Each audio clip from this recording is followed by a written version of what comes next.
Venezuela ये देश अभी बहुत ही चर्चा में बना हुआ है।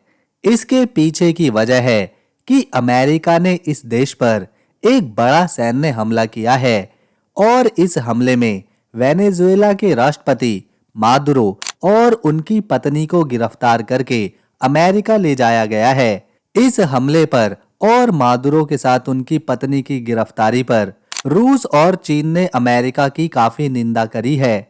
इसे अमेरिका का बड़ा गलत कदम बताया है, अंतर्राष्ट्रीय कानूनों का उल्लंघन बताया है। उनका कहना है कि किसी भी देश पर हमला करना और उसके राष्ट्रपति को गिरफ्तार करना बिल्कुल गलत है। इसके अलावा अब कुछ समय के लिए अमेरिका ही वेनेजुएला देश की सरकार को चलाएगा। दोस्तों, आइए अब वेनेजुएला देश के बारे में गहराई से जानते हैं। यहाँ के लोगों का जीवन, इतिहास, खास बातें और कुछ बहुत ही सुंदर जगहों को भी देखते हैं। वेनेजुएला दुनिया के बड़े देशों में गिना जाता है। इसका कुल क्षेत्रफल 9,16,000 स्क्वायर किलोमीटर में फैला हुआ है और आकार के हिसाब से ये दुनिया का 33वां बड़ा देश बनता है। अगर जनसंख्या की बात करें तो यहाँ 3.5 करोड़ लोग रहते हैं। इनमें से ज्यादातर लोग शहरों में बसते हैं, करीब 80%, जबकि बाकी 20% लोग गांव में रहते हैं। यहाँ महिलाओं की संख्या पुरुषों से थोड़ी ज्यादा है। 51% महिलाएं हैं और 49% पुरुष हैं।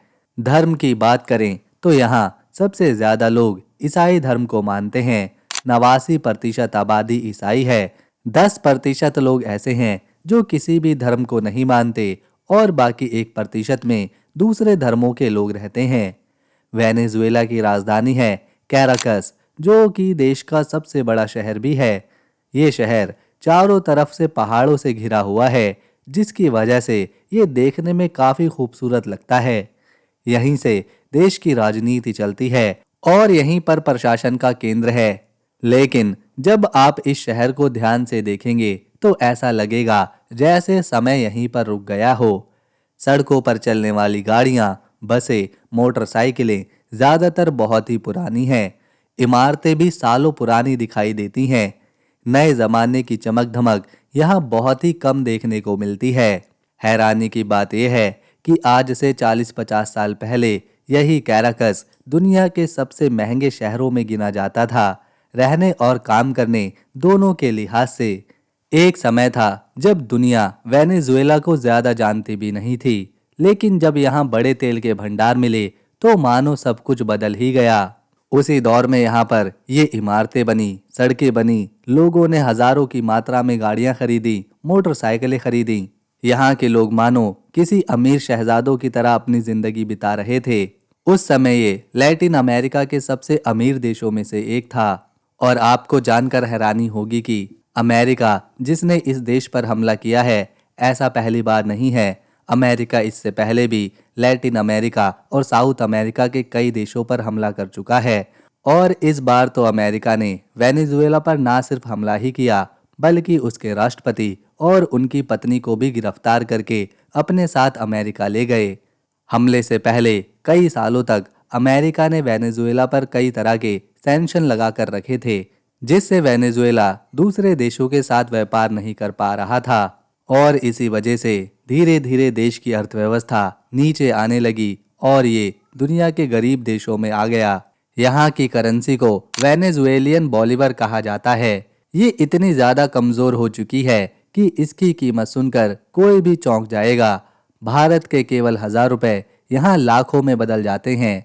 यहाँ नोटों पर लाखों की रकम छापी जाती है, लेकिन उसकी असली कीमत बहुत ही कम होती है। जब आप सड़कों पर निकलेंगे तो हर तरफ छोटी छोटी दुकानें और ठेले दिखेंगे। कोई फुटबॉल बेच रहा है, कोई खाने पीने का सामान, कोई कपड़े, कोई किताबें तो कोई पेंटिंग। यहाँ हर इंसान कुछ न कुछ बेचता नजर आता है, चाहे वो सरकारी नौकरी करता हो या फिर प्राइवेट कंपनी में काम करता हो, क्योंकि सिर्फ तनख्वाह से गुजारा कर पाना यहाँ पर बहुत ही मुश्किल है। आपको जानकर हैरानी होगी कि वेनेजुएला में एक आम आदमी महीने में सिर्फ 5 से $7 ही कमा पाता है। यानी भारतीय रुपए में देखा जाए तो ये कमाई 1,000 रुपए से भी कम है। और यही हाल एक सरकारी कर्मचारी की तनख्वाह का भी है। वेनेजुएला उन देशों में शामिल है जिन्होंने बहुत पहले ही आज़ादी की राह पकड़ ली थी। यूरोपीय लोगों के आने से पहले यहाँ पर कई मूल निवासी जनजातियां रहा करती थीं, जैसे कैरिब, अरावाक और किबकस। ये लोग खेती किसानी करते थे, समुद्र के किनारे जीवन बिताते थे और प्रकृति व समुद्री जीवों से गहरा जुड़ाव रखते थे। इन जनजातियों की अपनी अलग भाषा, कला, संस्कृति और विश्वास प्रणाली थी, लेकिन हालात तब बदले जब यूरोप से खोजी यात्री यहाँ पर पहुंचे और सबसे पहली बार इस देश को कोलंबस ने खोजा। इसके बाद यहाँ पर स्पेनिश लोग आने लगे और धीरे धीरे पूरा क्षेत्र उनके नियंत्रण में चला गया। समय के साथ स्थानीय जनजातियां अपनी पहचान से दूर होती चली गईं और स्पेनिश संस्कृति में ढलती चली गईं। आधिकारिक रूप से इस क्षेत्र को स्पेन के अधीन घोषित कर दिया गया। भाषा बदली, रहन सहन बदला और खान पान में भी बड़ा बदलाव देखने को मिला। फिर आया वो दौर जब लोगों के अंदर आज़ादी की चिंगारी भड़क उठी, स्पेनिश शासन के खिलाफ आवाज़ उठने लगी और इसी आंदोलन का नेतृत्व किया एक ऐसे व्यक्ति ने जिसे आगे चलकर पूरी दुनिया द लिबरेटर के नाम से जानने लगी, और वो थे साइमन बॉलीवर। यहाँ के लोगों को नाचना बहुत पसंद है, इतना ज़्यादा कि एक बार तो जेल के अंदर कैदियों के लिए डांस करने की जगह तक बना दी गई थी। यहाँ संगीत और डांस लोगों की जिंदगी का अहम हिस्सा है। वेनेजुएला की महिलाएं दुनिया की सबसे खूबसूरत महिलाओं में गिनी जाती हैं, और ये बात यूं ही नहीं कही जाती। इस देश की महिलाएं कई बार मिस यूनिवर्स और मिस वर्ल्ड जैसे बड़े खिताब जीत चुकी हैं। अगर आपको पुरानी और क्लासिक गाड़ियों का शौक है तो वेनेजुएला आपके लिए किसी जन्नत से कम नहीं है। यहाँ सड़क पर चलने वाली ज़्यादातर गाड़ियाँ विंटेज ही हैं। यहाँ आज भी 1950 और 60 के ज़माने की कारें चलती नज़र आती हैं। हालांकि ये गाड़ियाँ अब बहुत पुरानी हो चुकी हैं, लेकिन लोग इन्हीं को आज भी इस्तेमाल कर रहे हैं। कई लोग जिनके पास कभी उस समय की सबसे महंगी गाड़ियाँ हुआ करती थी, आज उन्हीं गाड़ियों को टैक्सी के रूप में चलाया जा रहा है। इसी वजह से यहाँ आपको बड़ी बड़ी टैक्सियाँ दिखेंगी जिसमें एक साथ 7 से 8 लोग बैठ जाते हैं। वेनेजुएला का एक पक्षी बहुत ही मशहूर है। ये पक्षी काफ़ी बड़ा और ताकतवर होता है और इसे दुनिया के सबसे शक्तिशाली बाजों में से एक माना जाता है। इसकी पहचान इसके बड़े पंजों और सिर पर बने खास 2 पंखों से होती है। वेनेजुएला में इस बाज को आज़ादी और ताकत का निशान माना जाता है। ये ज़्यादातर घने जंगलों में रहता है। खाने पीने की बात करें तो यहाँ के लोग केले से बनी डिश बहुत ही चाव से खाते हैं, जिसमें केले को तल कर बनाया जाता है। इसके अलावा यहाँ का लोकल बर्गर और एक खास तरह की रोटी भी काफ़ी पसंद करी जाती है। ये रोटी वेनेजुएला के ज़्यादातर घरों में रोज़ाना सुबह नाश्ते में बनाई जाती है और हर उम्र के लोग इसे बड़े शौक से खाते हैं। वेनेजुएला की राजधानी में जितनी भी इमारतें हैं, ज़्यादातर बहुत पुरानी हैं। लगभग सारी इमारतें 40 से 50 साल पुरानी लगती हैं और उन्हें देखकर ये बात आसानी से समझ में आ जाती है। लेकिन सोचने वाली बात यह है कि आज से 50 साल पहले इसी शहर में बहुत ऊंची ऊंची और बड़ी बड़ी इमारतें बना करती थीं।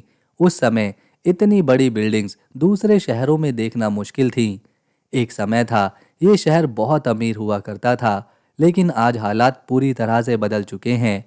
दोस्तों, वेनेजुएला को प्रकृति ने दिल खोलकर सुंदर बनाया है। यहाँ पर कई ऐसी जगह हैं जो देखने लायक हैं। इन्हीं में से एक बहुत ही खास है Los Roques. Los Roques Caribbean सागर में मौजूद है। ये कई छोटे बड़े द्वीपों का एक सुंदर समूह है। ये द्वीप वेरागस राज्य के अंदर आता है।